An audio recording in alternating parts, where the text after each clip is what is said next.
శబ్దాలంకారంలో భాగమైన అనుప్రాస అలంకారాలు 4 రకాలని మనం చెప్పుకున్నాం. రెండవది అయినా ఆ యమకం అనేది చూద్దాం. ఇది శబ్దాలంకారంలో రెండవ రకం యమకం.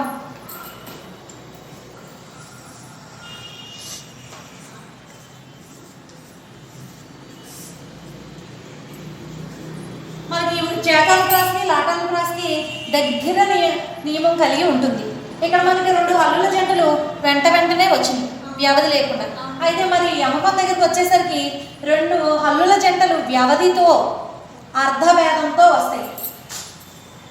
2 హల్లుల జంటలు వ్యవధితో అర్థభేదం.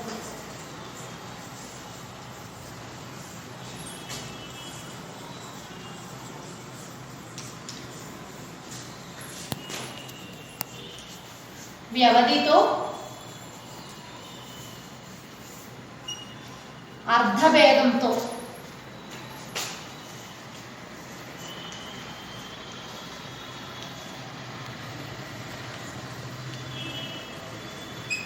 వస్తాయి.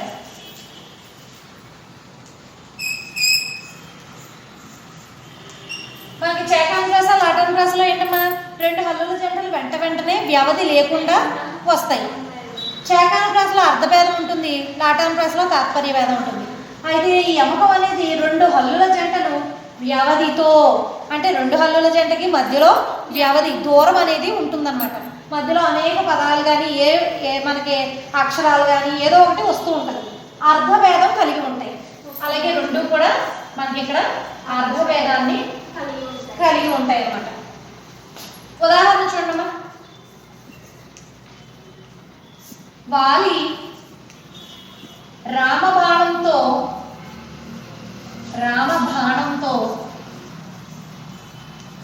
వాలిపోయాడు.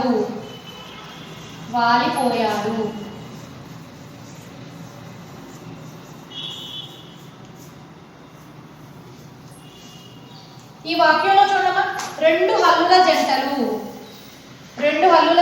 ఇదిగో వాలి ఒకే విధమైన హల్లుల జంట, ఇదొకటి ఇదొకటి. 2 జంట అంటే 2 జంటలు అంటే 2 పదాలు, 2 జంటల పదాలు. వాలి అనేది మనకి ఇంకో నియమం ఏంటి? వ్యవధితో. ఈ 2 పదాలకి కూడా మధ్యలో వ్యవధి అనేది కలిగింది. రామబాణం అనే పదం మధ్యలో రావడం వల్ల ఈ 2 పదాలకి వ్యవధి అనేది కలిగింది. అదేవిధంగా అర్ధభేదంతో వస్తాయి. ఈ వాలి రామబాణంతో అనేది ఒకటి, మనకి వాలిపోయాడు అనేది ఒకటి. అవునా? వాలి అనేది ఇక్కడ నామవాచకం అవుతుంది. అవునా? పేరు నామవాచకం. వాలిపోవడం అంటే పడిపోయాడు, కుప్పకూలాడు. మరి అర్ధభేదం ఉందా? 2 హల్లుల జంటలు వ్యవధితో వస్తున్నాయి, అలాగే అర్ధభేదంతో వస్తున్నాయి. ఈ యమకం యొక్క నియమం ఇది.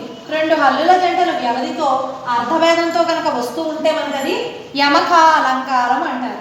ఉదాహరణ వాలి రామబాణంతో వాలిపోయాడు. తర్వాతనే ముక్తాపద గ్రస్తం అమ్మ. ముక్తాపద గ్రస్తం